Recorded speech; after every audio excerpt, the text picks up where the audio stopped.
Kerala IS module ഭീകരവാദ കേസിൽ NIA പ്രതി ചേർത്ത 2 പേർക്ക് ജാമ്യം. ആഷിഫ്, ഷിയാസ് TS എന്നിവർക്ക് ഹൈക്കോടതിയാണ് ജാമ്യം അനുവദിച്ചത്.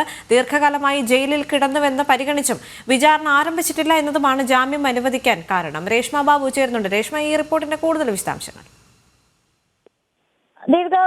കേരള IS മൊഡ്യൂൾ ഭീകരവാദ കേസിൽ 2 പ്രതികൾക്കാണ് ഇപ്പോൾ നിലവിൽ ഹൈക്കോടതി ജാമ്യം അനുവദിച്ചിട്ടുള്ളത്. ആഷിഫ്, ഷിയാസ് എന്നിവർക്കാണ് ഹൈക്കോടതി ജാമ്യം അനുവദിച്ചത്. ദീർഘകാലമായിട്ട് ഇവർ ജയിലിൽ കിടക്കുകയാണ്. വിചാരണ പക്ഷെ ആരംഭിച്ചിട്ടുമില്ല.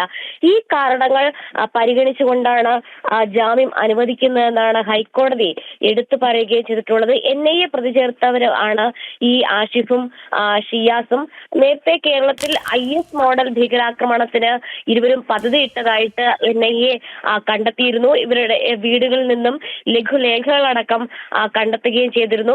ആഷിഫിനെ ചോദ്യം ചെയ്തതിൽ നിന്നാണ് കൂടുതലായിട്ടും IS ഭീകരവാദികൾ അല്ലെങ്കിൽ IS ഭീകരാക്രമണത്തിന് ഇവിടെ കേരളത്തിൽ പദ്ധതിയിട്ടതായിട്ടുള്ള വിവരങ്ങൾ NIAക്ക് അന്വേഷണത്തിനിടയിൽ കണ്ടെത്തുന്നത്. വളരെ നിർണായകമായിട്ടുള്ള വിവരങ്ങളും വലിയ രീതിയിലുള്ള കോളുകൾക്ക് സൃഷ്ടിച്ച ഒരു കേസുമായിരുന്നു ഈ IS മൊഡ്യൂൾ ഭീകരവാദ കേസ്. എന്തായാലും നിലവിൽ ഇരുവരും ദീർഘകാലമായിട്ട് ജയിലിൽ കിടക്കുന്നത്. അതോടൊപ്പം തന്നെ കേസിന്റെ വിചാരണ ആരംഭിക്കാത്ത സാഹചര്യം കൂടി പരിഗണിച്ചുകൊണ്ടാണ് ആഷിഫിനും അതോടൊപ്പം തന്നെ തൃശൂർ സ്വദേശിയായിട്ടുള്ള TS ഷിയാസിനും ഹൈക്കോടതി ജാമ്യം അനുവദിച്ചിരിക്കുന്നത്.